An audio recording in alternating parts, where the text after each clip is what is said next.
جب ماہ سیام رمضان المبارک جلوہ گر ہوتا ہے، جنت کے 8 دروازے کھول دیے جاتے ہیں، جہنم کے دروازے بند کر دیے جاتے ہیں اور شیاطین جکڑ دیے جاتے ہیں۔ اللہ جل شانہ اس موسم رحمت میں خاص عنایات اپنے بندوں پہ فرماتا ہے۔ ایک نفل ادا کرنے سے فرض ادا کرنے کا ثواب ملتا ہے اور ایک فرض ادا کرنے سے 70 فرائض ادا کرنے کا ثواب ملتا ہے۔ اسی طرح راہ خدا میں 1 روپیہ دو گے تو 70 روپے خرچ کرنے کا ثواب ملے گا۔ اسی طرح باقی نیکیاں بھی جتنی بھی ہم کرتے ہیں، وہ ایک نیکی کریں گے تو 70 گنا اجر ماہ سیام میں ہمیں نصیب ہوتا ہے۔ اس لیے اہل ایمان کا یہ طریقہ ہے کہ وہ اس مہینے میں کثرت کے ساتھ تلاوت کرتے ہیں، کیونکہ ایک مرتبہ اگر قرآن مجید پڑھ لیا تو 70 مرتبہ قرآن مجید پڑھنے کا ثواب نصیب ہوا۔ ماہ سیام میں چونکہ شیطان بندھا ہوا ہوتا ہے تو ہم اپنے آپ کو نیکی کی طرف اگر لانا چاہیں تو اتنی رکاوٹیں نہیں ہوتی جتنی عام دنوں میں ہوتی، لیکن اس کے باوجود بہت سارے لوگ ہیں جو رات کو بڑا پکا ارادہ کر کے سوتے ہیں کہ میں صبح وقت پہ اٹھوں گا اور نوافل بھی پڑھوں گا اور نماز بھی ادا کروں گا، لیکن جب صبح ہوتی ہے تو انہیں یا تو جاگ نہیں آتی یا نیند سے بیدار ہو جاتے ہیں، بستر سے اٹھا نہیں جاتا۔ جبکہ وہی شخص انہوں نے صبح سبزی منڈی جانا ہو تو چھلانگ لگا کے اٹھتے ہیں اور سبزی منڈی پہنچتے بھی ہیں۔ سستی طبیعت کا کسل نہیں ہوتا۔ عمومی طور پہ ہم اپنے آپ کو بیمار تصور کر لیتے ہیں اور سستی اور کسل کا نام دے کر کے، بہانہ دے کر کے ہم کہتے ہیں کہ بس کیا کریں، ہم کو ارادہ کرتے ہیں روز لیکن ہم سے اٹھا نہیں جاتا، بس طبیعت اس طرح کی ہے، کسل ہے، سستی ہے۔ یہ بات ذہن میں رکھیے گا کہ ارادہ کرنے کے باوجود بھی صبح جب ہم اٹھ نہیں پاتے یا کوئی بھی نیکی کا کام ہم کرنے کا ارادہ کرتے ہیں تو ارادہ کرنے کے باوجود ارادہ ہی رہ جاتا ہے، ہم کر نہیں پاتے، تو اس کا سبب یہ ہوتا ہے کہ بہت سارے ہم گناہ کر چکے ہیں اور ان گناہوں کی وجہ سے ہم نیکی کی توفیق نہیں پاتے۔ حضرت حسن بصری رضی اللہ تعالی عنہ نے یہی وجہ اس کی بیان فرمائی، تو اس کا بہترین طریقہ یہ ہے کہ توبہ کی جائے اور توبہ بھی سچے دل سے کی جائے، رو رو کے اللہ سے گناہوں کی معافی مانگی جائے، اور سچے دل سے جب توبہ کی جائے تو پھر سارے گناہ نہ صرف مٹا دیے جاتے ہیں بلکہ ان کو بدل کے نیکیوں میں تبدیل کر دیا جاتا ہے۔ تو ماہ سیام کے اندر پختہ عزم کریں اور اس عزم کو عمل کی شکل دینے کے لیے سچی توبہ کریں کہ ہمارا یہ رمضان اس طرح سے گزرے، یہ مہینہ اس طرح سے بسر ہو کہ ہم اس مہینے میں اللہ تعالیٰ کی قربت حاصل کر لیں، ہم گناہوں سے پاک ہو جائیں اور ہم جو ثمرات ہیں، جو فوائد ہیں اس مہینے کے، وہ ہم سمیٹ سکیں۔ تو یہ وہ مہینہ ہے جس کے انتظار میں میرے اور آپ کے آقا و مولا اپنی آنکھیں لگائے ہوتے تھے اور دن گن گن کے وقت گزارتے تھے کہ ماہ سیام آ رہا ہے۔ تو اس مہینے کا عزت کے ساتھ، تکریم کے ساتھ، اعزاز کے ساتھ استقبال کرو اور اس کو پلکوں پہ بٹھاؤ، اس کو دل پہ بٹھاؤ۔ اس مہینے کی تکریم یہ ہے کہ اس میں ہر برا کام چھوڑ دیا جائے۔ اگر کوئی شخص برا کام نہیں چھوڑتا اور روزے رکھتا ہے تو میرے اور آپ کے آقا و مولا کا ایک فرمان سن لیجئے، من لم یدع قول الزور والعمل بہ فلیس للہ حاجۃ فی ان یدع طعامہ وشرابہ۔ فرمایا کہ جو جھوٹ اور برے کام نہیں چھوڑتا اس کے بھوکا اور پیاسا رہنے کی اللہ کو کوئی ضرورت نہیں ہے۔ تو روزہ خوراک بچاؤ مہم نہیں ہے جو چلائی جاتی ہے، بلکہ یہ تزکیہ نفس کا موسم ہے، باطن کی صفائی کا موسم ہے، اور باطن کی صفائی نہیں ہوتی جب تک ہم کوشش کریں۔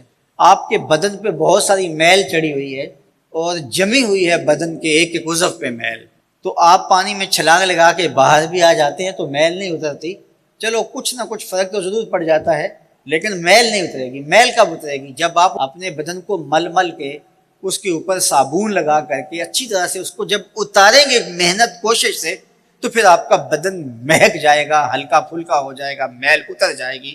یہ موسم رحمت ہے، اللہ کی رحمتوں کا می برسے گا، اس سے کچھ نہ کچھ فائدہ تو ہوگا ہی، لیکن حقیقی فائدہ وہی حاصل کرے گا جو اپنے گناہوں کو مل مل کے دھوئے گا اور اپنے آپ کو صاف کرنے کی کوشش کرے گا۔ تو اپنے من کے میل اتارنے ہیں، اپنے باطن کے میل اتارنے ہیں، اپنے اعمال کی درستگی کی کوشش کرنی ہے۔ صلاۃ التراویح مسجد میں نہیں آ سکتے تو گھروں میں پڑھ لیجئے، جس طرح بڑی عمر والے لوگوں کو، بیمار لوگوں کو کہا گیا کہ آپ گھروں میں پڑھ لیں، بچوں کو کہا گیا، لیکن چھوڑیے گا نا یہ رمضان المبارک کا خاص عمل ہے۔ آج کل دین بیزار طبقہ مختلف جگہوں پہ بیٹھ کے مسجد پر، مدرسے پر، تراویح پر، ان چیزوں پر تبصرہ کر رہا ہے اور اتنا ہلکا ثابت کرنا چاہ رہا ہے ان امور کو جس طرح یہ چیزیں ہوتی کچھ نہیں ہیں، جبکہ ماہ سیام کے قیام پر میرے اور آپ کے آقا مولا نے بشارت دیتے ہوئے فرمایا من قام رمضان ایمانا و احتسابا غفر لہ ما تقدم من ذنبہ، جس نے رمضان المبارک کی راتوں میں قیام کیا ایمان اور محاسبہ نفس کے ساتھ، اللہ اس کے پچھلے سارے گناہ معاف فرما دیتا ہے۔ یہ بہت بڑی دولت ہے، تو اس دولت کو ضرور سمیٹیے گا، ضرور حاصل کیجیے گا، من کی ستھرائی، عفت اور پاکیزگی کا سامان کیجیے گا۔ اللہ آپ سب کو اپنی امان میں، اپنی حفاظتوں کے حصار میں رکھے۔ رحمتیں اور اتنی برکتیں اس ماہ نور کے دامن میں ہیں جو اہل ایمان کو نصیب ہوتی ہیں۔ رمضان المبارک اللہ تعالیٰ جل شانہ کے ہونے کا یقین پختہ کرتا ہے۔ ایک تو یہ کہ ہم اس بات کو محسوس کرتے ہیں جو کہ حضور نے ارشاد فرمایا کہ جب ماہ سیام آتا ہے تو شیاطین جکڑ دیے جاتے ہیں، سلسلۃ الشیاطین۔ تو ہم اپنی آنکھوں سے دیکھتے ہیں وہی محلے، وہی گلیاں، وہی بازار، وہی شہر، وہی بستیاں، وہی دیہات اور قریے ہوتے ہیں، لیکن جو ہی ماہ سیام کا چاند طلوع ہوتا ہے مسجدوں کے دروازے کھل جاتے ہیں اور محبتوں کا ہجوم ہوتا ہے، اور دوسری طرف ہم ایک نور اپنے دامن میں اترتا ہوا محسوس کرتے ہیں جو ہمارے بزرگ صوفیاء مراقبوں اور چلوں سے حاصل کرتے ہیں، محنت، تگ و تاز، جد و جہد، وظائف، پھر ایک نور پاتے ہیں اللہ جل شانہ کے ہونے کا کہ وہ دیکھ رہا ہے ہمیں، یہ تیقن انہیں نصیب ہوتا ہے۔ لیکن ماہ سیام میں یہ نور بارش کی طرح برستا ہے، ایک گناہ گار سے گناہ گار شخص بھی اس چیز کو محسوس کرتا ہے۔ آپ نے کبھی دیکھا ہو کہ دوپہر کے وقت سخت گرمی ہے، زبان کانٹا بنی ہے، حلق خشک ہے، ٹھنڈا پانی دستیاب ہے، دروازہ بند ہے، کوئی دیکھنے والا بھی نہیں، اس کے باوجود بھی بندہ پانی کا ایک گھونٹ حلق سے نیچے نہیں اتارتا کہ میرا اللہ مجھے دیکھ رہا۔ یہ نور خاص طور پہ ہمیں اس مہینے میں نصیب ہوتا ہے، بلکہ جب صبح سحری کا منظر ہوتا ہے تو چھوٹے چھوٹے بچے بھی جاگ پڑتے ہیں اور وہ بھی ضد کرتے ہیں کہ ہم نے بھی روزہ رکھنا ہے، تو مائیں ان سے مجبور ہو کے انہیں بھی کھانا دیتی ہیں۔ جب دھوپ چمکنے لگتی ہے اور بچوں کے چہروں پر کمزوری کے آثار ظاہر ہوتے ہیں تو مائیں کہتی ہیں کہ بیٹے تم روزہ کھول لو، تمہارے 2 روزے ہو جائیں گے۔ ہمارے دیہاتوں میں کہتے ہیں چڑی روزہ ہو جائے گا، لیکن میں نے دیکھا ہے کہ چھوٹے بچے بھی خلوت میں بھی پانی نہیں پیتے۔ وہ نور جو مراقبوں اور چلوں سے نصیب ہوتا ہے وہ 7 سال کے بچے کے سینے میں بھی ڈھیل دیا جاتا ہے۔ یہ اس ماہ نور کا فیضان ہے جو ہم اپنی آنکھوں کے سامنے برستا ہوا دیکھتے ہیں۔ میں سمجھتا ہوں کہ اس شخص سے بڑا بد نصیب زمانے میں کوئی نہیں جو اس مہینے میں بھی محروم رہ جاتا ہے، مسجد کا رخ نہیں کرتا، اسے صلاۃ التراویح نصیب نہیں ہوتی، نیکی کی محفلیں اور اچھائی کا ماحول اس کا مقدر نہیں ہوتا۔ حضور علیہ السلام نے منبر کی 3 سیڑھیوں پہ قدم رکھتے آمین آمین فرمایا تھا۔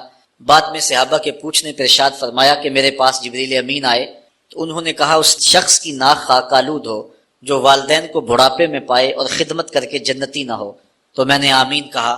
پھر کہا اس شخص کی ناک خاک آلود ہو جس نے ماہ سیام رمضان المبارک کو پایا اور عبادات کر کے اپنی بخشش نہ کروائی، تو میں نے آمین کہا۔ تو جبریل امین نے پھر جب میں نے تیسری سیڑھی پہ قدم رکھا تو کہا اس شخص کی ناک خاک آلود ہو جس کے سامنے آپ کا ذکر کیا جائے وہ آپ پہ درود نہ پڑے، تو میں نے آمین کہا۔ اب جبریل یہ کہنے والے ہوں اور حضور آمین فرمانے والے ہوں تو پھر دعا کی قبولیت میں شک کوئی نہیں رہتا، تو اس شخص سے بڑا بد نصیب کوئی نہیں جو اس ماہ سیام میں بھی محروم رہتا ہے۔ اللہ تعالی ہمیں، ہمارے گھر والوں کو، ہمارے عزیزوں کو، اقربا کو، بلکہ پوری امت مسلمہ کو اس ماہ نور کی برکت نصیب فرمائے اور ہم میں سے رحمتوں کے اس موسم برسات میں کوئی شخص بھی محروم نہ رہے۔ آج کی اس نشست میں سورۃ الفاتحہ پہ کچھ گفتگو آپ کے گوش گزار کرنے کی کوشش کروں گا۔ آپ کی توجہ چند لمحوں کے لیے چاہوں گا، اللہ تعالیٰ میری زبان پر کلمۃ الحق جاری فرمائے۔ سورۃ الفاتحہ وہ بابرکت سورت ہے جو کہ مکہ المکرمہ میں حضور کے سینہ اطہر پہ نازل ہوئی۔ 7 آیات پر مشتمل یہ سورت اپنے دامن میں بہت سا نور رکھتی ہے، بلکہ قرآن مجید کی یہ واحد سورت ہے جو 1 بار نہیں 2 بار نازل ہوئی ہے۔ اس لیے اس کو سبع مثانی بھی کہتے ہیں کہ 7 آیتیں جو 2 بار نازل ہوئیں۔ حضرت ابو سعید بن معلہ رضی اللہ تعالی عنہ جلیل القدر صحابی ہیں، نماز پڑھ رہے تھے تو حضور نے انہیں آواز دی، چونکہ وہ نماز میں مشغول تھے تو تھوڑی دیر کے بعد پہنچے۔ حضرت امام بخاری نے اپنی سند کے ساتھ اس روایت کو لکھا ہے۔ تھوڑی دیر کے بعد پہنچے تو آقا کریم نے فرمایا کہ میں نے تمہیں آواز دی اور تم نے آتے ہوئے دیر کیوں لگا دی؟ تو حضرت ابو سعید بن معلہ عرض کرنے لگے، حضور میں نماز پڑھ رہا تھا۔ تو آقا کریم علیہ السلام نے ارشاد فرمایا کہ تو نے اللہ کا کلام نہیں سنا؟ یا ایھا الذین آمنوا استجیبوا للہ وللرسول اذا دعاکم، اے ایمان والو جب تمہیں اللہ اور اس کا رسول پکارے تو ان کی پکار پہ لبیک کہا کرو۔ یہ سورہ انفال کی آیت نمبر 24 ہے، اور حکم ہے اہل ایمان کو کہ جب حضور آواز دیں تو تم نماز بھی پڑھ رہے ہو، نماز چھوڑ کے نبی کی پکار پہ لبیک کہتے ہوئے حاضر ہو جایا کرو۔ اور پھر صحابہ اس واقعہ کے بعد حاضر ہوتے تھے اور آقا کریم جو کام کہتے وہ کام کرتے، اور واپس آتے تو جہاں سے نماز چھوڑی ہوتی وہیں سے نماز شروع کرتے۔ اوروں سے مخاطبہ کریں تو نماز ٹوٹ جاتی ہے، لیکن حضور علیہ السلام سے نہ کلام کرنے سے نماز ٹوٹتی ہے، نہ حضور کی خدمت میں حاضری سے نماز ٹوٹتی ہے۔ آقا کریم علیہ السلام کی خدمت میں نماز کے اندر ہی تو کہا جاتا ہے السلام علیکہ ایھا النبی۔ تو حضرت نبی رحمت صلی اللہ علیہ وآلہ وسلم نے فرمایا، اے ابو سعید بن معلہ، میں تمہیں مسجد کے نکلنے سے قبل ایک ایسی صورت بتاؤں گا جو 2 مرتبہ نازل ہوئی ہے اور جو سبع مثانی ہے۔ تو حضرت سعید بن معلہ کہتے ہیں کہ حضور نے میرا ہاتھ پکڑ لیا۔ جب ہم مسجد سے باہر نکلنے لگے تو میں نے حضور سے عرض کی، حضور آپ نے وعدہ کیا تھا کہ میں مسجد سے باہر نکلنے سے قبل آپ کو وہ صورت بتاؤں گا جس سے افضل صورت قرآن کے دامن میں کوئی اور نہیں ہے۔ تو حضور علیہ الصلوۃ والسلام نے ارشاد فرمایا، الحمدللہ رب العالمین، یہ صورت سبع مثانی ہے اور اس صورت سے افضل قرآن مجید کے اندر کوئی صورت نہیں ہے۔ اور حضرت ابی بن کعب رضی اللہ تعالی عنہ سے بھی اسی طرح کی ایک روایت مروی ہے جس کو امام ترمذی نے اپنی سند کے ساتھ روایت کیا ہے کہ حضور علیہ السلام نے ان کو آواز دی تو وہ بھی دیر سے پہنچے، تو حضور نے ان کو بھی یہ کہا کہ تم نے اللہ تعالیٰ کا کلام نہیں سنا؟ جب اللہ اور اس کا رسول پکارے تو پکار پہ لبیک کہا کرو۔ اور پھر حضور نے ان کو فرمایا کہ میں تمہیں ایک ایسی صورت بتاتا ہوں کہ جس جیسی صورت نہ تورات میں ہے، نہ زبور میں ہے، نہ انجیل میں ہے، اور نہ اس جیسی کوئی دوسری صورت قرآن میں بھی ہے۔ تو پھر حضور نے سورۃ الفاتحہ کا بتایا۔ یہ وہ صورت ہے جو ہر روز ہر نمازی ہر نماز کی ہر رکعت میں وکالتاً یا اصالتاً تلاوت کرتا ہے۔ اگر کوئی 5 گانا نماز پڑھنے کی توفیق رکھتا ہے تو وہ دن میں 48 مرتبہ اس صورت کو تلاوت کرتا ہے۔ تو یہ وہ بابرکت صورت، یہ ہمیں کیا پیغام دیتی ہے؟ آج کی نشست میں ہم نے اس پہ مختصر گفتگو آپ کے گوش گزار کرنی ہے۔ قرآن مجید کے اندر کل 114 صورتیں ہیں۔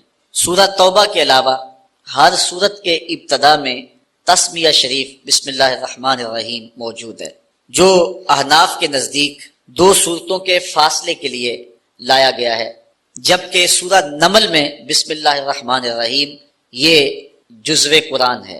باقی مقامات پر صورتوں کے مابین فاصلے کے لیے اور فرق کرنے کے لیے تسمیہ کو لکھا جاتا ہے اور حصول برکت کے لیے۔ اور دوسرا حضور علیہ السلام کا فرمان بھی ہے کہ ہر کام کرنے سے قبل بسم اللہ شریف کی تلاوت کا جو حکم دیا حضور نے، تو اس کی تکمیل کے لیے ہر صورت سے قبل بسم اللہ شریف کی تلاوت کی جاتی ہے۔ اسی لیے احناف نماز کے اندر تسمیہ کو سرن پڑھتے ہیں، جہرن نہیں پڑھتے، اس لیے کہ یہ جزو صورت نہیں ہے۔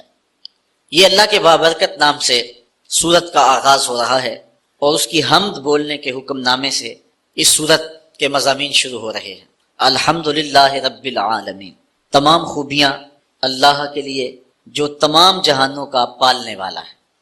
حمد کسی کے اختیاری حسن پر جو تعریف کی جاتی ہے اسے عربی میں حمد کہتے ہیں، کسی کے غیر اختیاری حسن اور جمال پر جو تعریف کی جائے اسے مدح کہتے ہیں، اور کسی کے اختیاری حسن پہ جو تعریف کی جائے اسے عربی میں حمد کہا جاتا ہے۔ شکر اور حمد ان میں عموم خصوص کی نسبت پائی جاتی ہے کہ ہر شکر حمد ہے لیکن ہر حمد شکر نہیں ہے۔ کسی کی نعمت کے بدلے میں جو تعریف کی جائے، خوبیاں بیان کی جائیں، وہ شکر کہلاتی ہے، اور بغیر کسی کی نعمت کے شکریہ کے طور پہ ویسے قدر شناسی کے طور پہ جو تعریف کی جائے اس کو عربی میں حمد کہتے ہیں۔ تو یہاں حمد کا حقدار کون ہے، حمد کس کے لیے ہو، تو یہاں یہی بیان فرمایا گیا، اور قرآن مجید کے اندر متعدد مقامات پر الحمدللہ کے لفظ موجود ہیں، اور جب یہ لفظ بندے کی زبان سے نکلتے ہیں تو حضور علیہ الصلوۃ والسلام نے فرمایا قیامت کے دن یہ میزان کے پلڑے کو جھکا کے دیں گے، اتنا وزن ہوگا اور ان کا جو ہے وہ اتنا تول ہوگا۔ الحمدللہ تمام خوبیاں اللہ کے لیے۔ لفظ اللہ ذات باری تعالیٰ کا اس میں ذاتی ہے۔ اس پر علماء نے بہت لمبی گفتگو کی ہے کہ یہ لفظ مفرد ہے یا مرکب ہے۔ بعض نے کہا مفرد ہے، بعض نے کہا مرکب ہے۔ جنہوں نے کہا مفرد ہے انہوں نے یہ دلیل دی کہ جب بھی یا اللہ کہتے ہیں تو یا اور اس میں جلالت کے درمیان ایہا کو نہیں لایا جاتا۔ اگر یہ مرکب ہوتا تو ایہا کو ضرور لایا جاتا۔ یہ عربی میں قاعدہ ہے کہ وہ لفظ جو مرکب ہو، معرف باللام ہو، جب اس سے قبل حرف ندا لایا جائے تو مذکر سے قبل ایہا اور مؤنث سے قبل ایتھا لاتے ہیں۔ جس طرح یا ایہا الرسول، یا ایہا النبی، یا ایہا المزمل، یا ایہا المدثر، تو یہاں مزمل کے اوپر یا مدثر یا النبی کے اوپر الف لام ہے، تو یا اور معرف باللام لفظ کے درمیان ایہا لائے، اور اگر مؤنث ہے تو ایتھا لائیں گے، یا ایتھا النفس المطمئنہ، وہاں ایتھا ہے، اور یہاں یہ لفظ نہیں لایا گیا، اور اگر اس کو لایا جائے تذکیر و تانیث کے لحاظ سے تو کفر ہوگا، لہٰذا یہ لفظ مفرد ہے، مرکب نہیں ہے۔ اور جو لوگ اس کو مرکب مانتے ہیں وہ کہتے ہیں کہ یہ الہن کے اوپر الف لام لگایا گیا اور پھر جو ہے وہ ایک الف کو گرایا گیا، الہ تھا تو ایک الف کو گرا دیا گیا تو اللہ بن گیا۔ لیکن ان کی دلیل یہ ہے کہ آپ نے دیکھا ہے کہ کبھی بھی لفظ اللہ کے اوپر تنوین نہیں آتی، یعنی اللہن نہیں آتا، جبکہ جو مفرد لفظ ہوتا ہے جب وہ پڑھا جائے تو اس کے اوپر تنوین آتی ہے، زیدن، زیدن، زیدن، مختلف صورتوں میں، لیکن لفظ اللہ کے اوپر کبھی بھی تنوین نہیں آتی۔ اور تنوین کے لیے معنی کیا چیز ہے؟ وہ کہتے ہیں الف لام معنی ہے، کیونکہ جس لفظ کے اوپر الف لام آ جائے اس کے اوپر تنوین نہیں آتی، لہٰذا یہ معرف باللام ہے اور اس وجہ سے اس کے اوپر تنوین نہیں آتی۔ اگر یہ بات ہے تو پھر اگر معرف باللام ہے تو پھر یا اور حرف جو منادہ ہے ان دونوں کے درمیان میں ایہا کیوں نہیں لائے؟ اور دوسری بات، اگر یہ مفرد ہے تو پھر دلیل یہ ہے کہ اس کے اوپر تنوین کیوں نہیں آتی؟ تو جس طرح اللہ کی ذات سمجھ میں نہیں آتی، اس کا اسم بھی سمجھ کی حدود سے بڑا ہے۔ سیبویہ نے مرنے کے بعد کسی کو خواب میں اس کو دیکھا، اس سے ملاقات ہوئی، اس نے کہا کہ بتا تیرا حال مرنے کے بعد کیا ہوا؟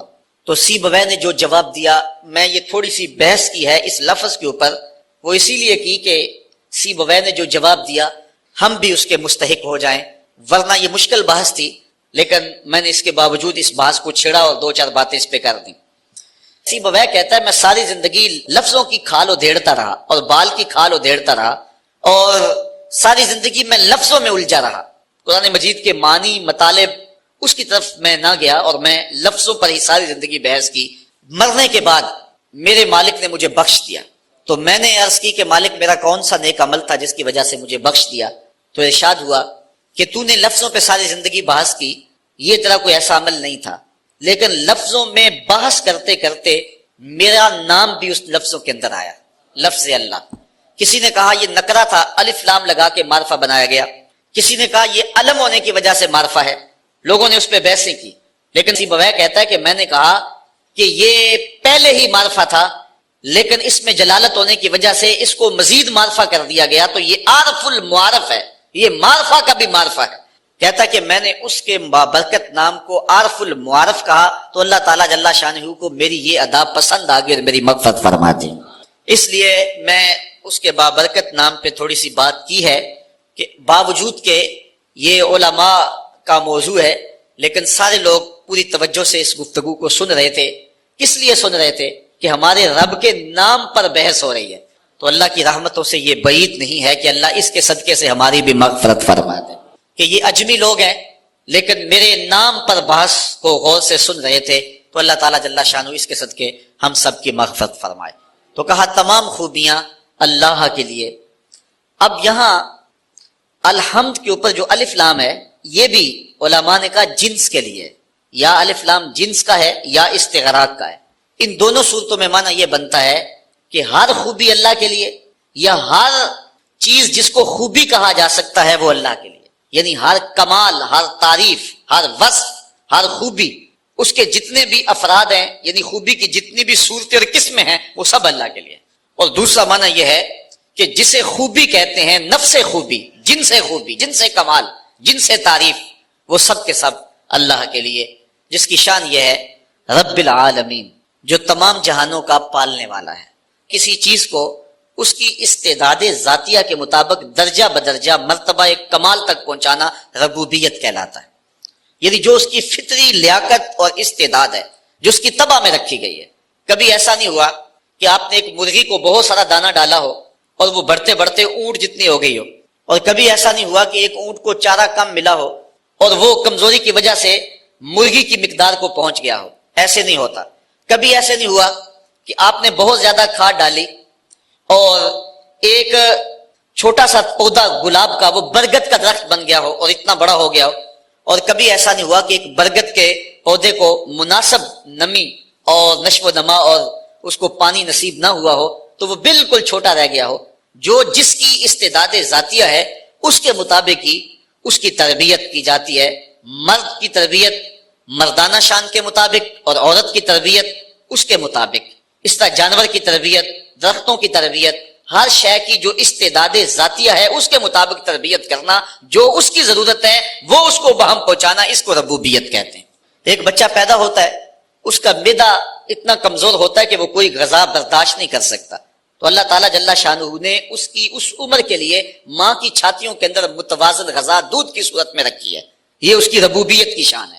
اور آپ دیکھتے ہیں کہ بچہ ہر شے آ کے سیکھتا ہے، اس نے بولنا کیسے ہے، چلنا کیسے ہے، سمجھنا، یہ ساری چیزیں وہ دنیا پہ آ کے سیکھتا ہے، لیکن دودھ ماں کی چھاتی سے کشید کیسے کرنا ہے یہ بچہ سیکھ کر کے آتا ہے۔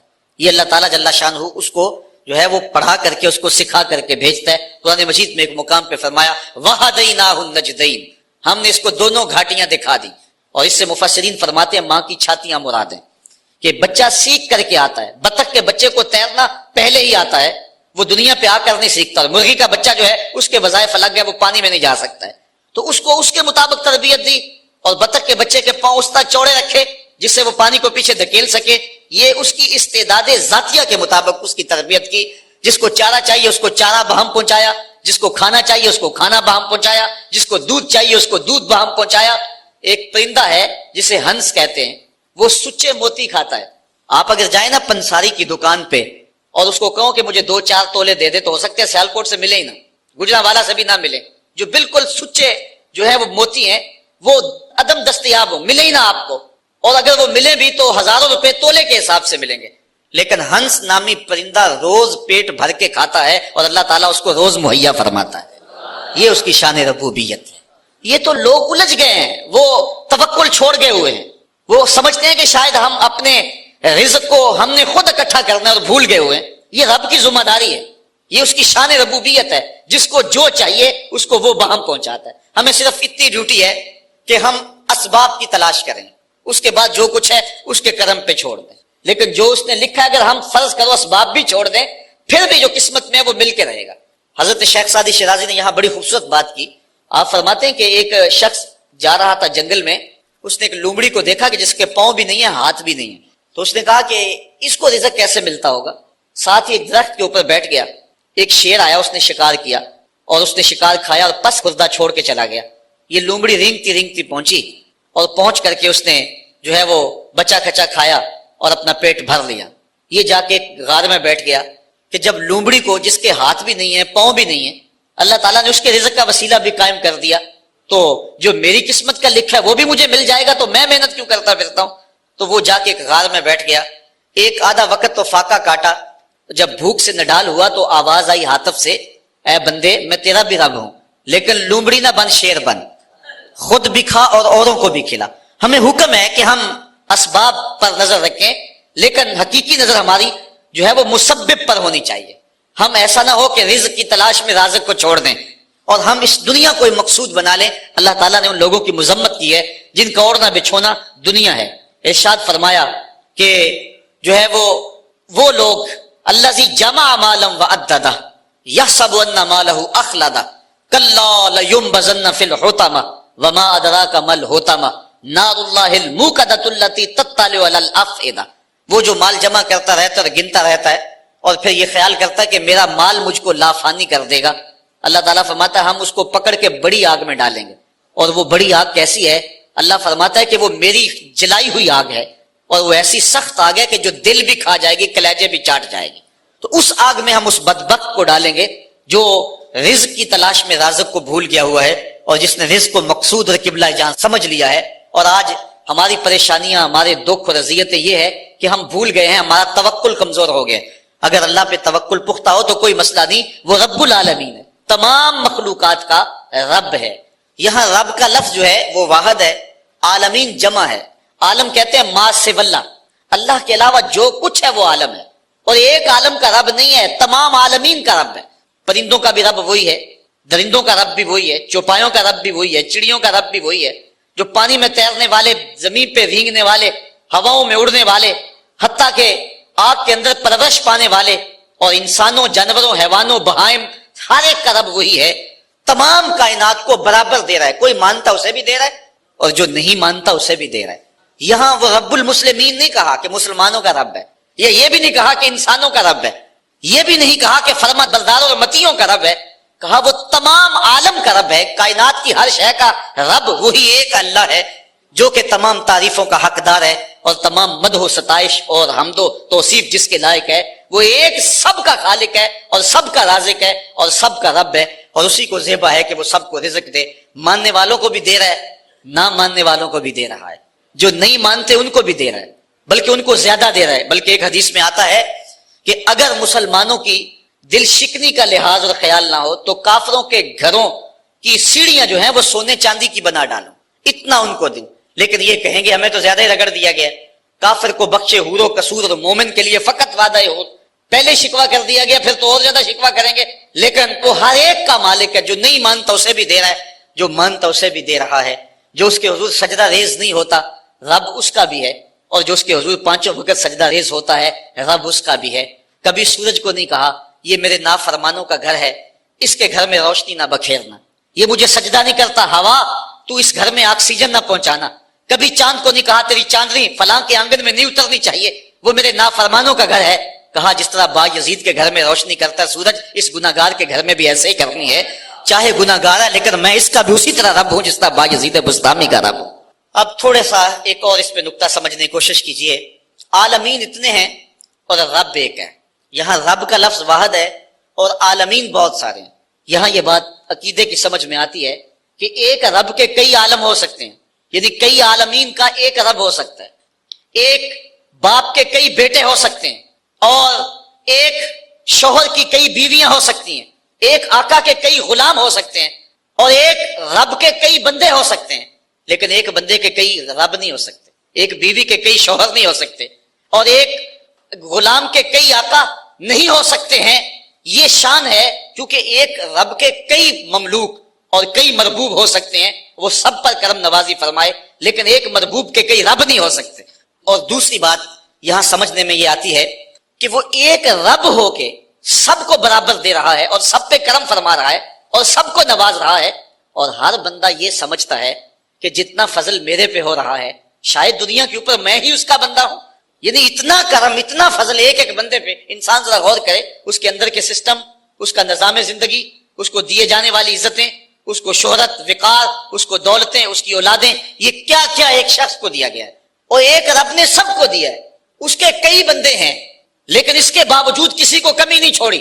ہر ایک کو بہم آکسیجن پہنچ رہی ہے، ہر ایک کو ہوائیں پہنچ رہی ہیں، ہر ایک کو سورج کی کرنیں مل رہی ہیں، ہر ایک کو چاندنی میسر آ رہی ہے، رزق کے دروازے پہ خیرات بانٹ رہا ہے ہر ایک کو. اس کے کئی بندے ہیں لیکن اس نے کسی کے لیے کمی نہیں چھوڑی. اور بندے کا کوئی دوسرا رب نہیں تھا، لیکن بندے کا انداز یہ ہے جس طرح اس کے کئی رب ہوں اور وہ اس کے حضور سجدہ کرنے نہیں جاتا، اس کو فرصت نہیں ملتی. ایک رب کے کئی مملوک ہیں، ایک رب کے کئی مربوب ہیں، لیکن اس نے کسر نہیں چھوڑی اور ایک بندے کے کئی رب نہیں ہیں، لیکن اس کا جو انداز ہے وہ کتنا بیگانگی والا ہے، تو کہا الحمدللہ رب العالمین۔ بات آگے بڑھائیے، الرحمن الرحیم، وہ تمام جہانوں کو جو خیرات دے رہا ہے، تمام جہانوں کی جھولیاں بھر رہا ہے، وہ کیوں بھر رہا ہے؟ مجبور نہیں ہے، کسی احسان کے بدلے میں نہیں دے رہا، مستقبل میں بندوں کی ضرورت نہیں ہے، تو پھر اتنے بندوں کو، اتنی مخلوقات کو، جس میں جن بھی ہیں، جس میں حشرات الارض بھی ہیں، چوپائے بھی ہیں، اتنا کیوں نواز رہا ہے؟ اتنا نواز رہا ہے، کیوں نواز رہا ہے؟ کوئی غرض ہے نہیں، کوئی مقصد ہے نہیں۔ الرحمن الرحیم، محض اپنی رحمت سے کرم فرما رہا ہے۔ رحمت اللہ تعالیٰ جل شانہ کی مخلوق پر شفقت ہے، اس شفقت کے سبب اللہ تعالیٰ جل شانہ پوری مخلوق کو نواز رہا ہے۔ رحمان اور رحیم یہ دونوں مبالغے کے صیغے ہیں، اور اللہ تعالیٰ جل شانہ کی رحمت عمیم کا تذکرہ ہے۔ رحمان میں زیادہ جو ہے وہ رحمتوں کا ذکر ہے، یہ زیادہ مبالغہ ہے رحیم سے، اور اسی لیے کسی شخص کے لیے رحمان کا لفظ نہیں بولا جا سکتا۔ عبد الرحیم کو اگر رحیم کہہ لیں تو گزارا ہوگا، لیکن عبد الرحمان کو رحمان نہیں کہہ سکتے، کیونکہ رحمان اس کی ایسی صفت ہے کہ جو اس کے علاوہ کسی اور میں نہیں پائی جا سکتی۔ رحیم کا لفظ اس نے اپنے نبی علیہ السلام کے لیے بھی بولا ہے، بالمؤمنین رؤوف الرحیم، لیکن رحمان کا لفظ اللہ تعالیٰ کے علاوہ کسی اور کے لیے مستعمل نہیں ہوگا۔ یہ اس کی ایسی صفات پر مشتمل ہے کہ جو اسی کا خاصہ ہیں، اور اس کے علاوہ کسی بندے کے اندر، کسی اور مخلوق کے اندر، اور کسی اور ذات کے اندر جو ہیں وہ ممکن نہیں ہے۔ اب اللہ تعالیٰ جل شانہ کی رحمتوں کا ذکر کیا گیا، لیکن رحمتوں کا ذکر کرنے کے متصل بعد اس نے اپنی مملکت اور حکومت کا ذکر بھی کیا۔ مالک یوم الدین، وہ رب جو رحمان بھی ہے، وہ رب جو رحیم بھی ہے۔ بندہ کہیں رحمتوں سے دھوکے میں نہ آ جائے اور بدعملی کا شکار نہ ہو جائے۔ جو رب رحمان بھی ہے، جو رب رحیم بھی ہے، اس کی یہ شان بھی ہے کہ جزا کے دن کا مالک بھی وہی رب ہے۔ وہ دن جو 50,000 سال پہ مشتمل دن ہوگا، جس دن اللہ کا آخری اور ٹل فیصلہ آئے گا، جس فیصلے کے بعد کوئی فیصلہ نہیں ہوگا، نہ کوئی اپیل ہو سکے گی۔ یہاں تو سول کورٹ سے سیشن کورٹ میں، وہاں سے جو ہے وہ ہائی کورٹ میں، وہاں سے سپریم کورٹ میں چلے جاتے ہیں، لیکن وہ آخری فیصلہ ہوگا، اس کے بعد کوئی کورٹ نہیں ہے، اور نہ کوئی دن ہے اس کے بعد۔ جو فیصلہ ہوگا وہ ٹل ہوگا، وہ طے ہوگا۔ اس لیے بندے کو ساتھ ڈرایا بھی گیا ہے، کیونکہ ایمان خوف اور امید کی کیفیت کے درمیان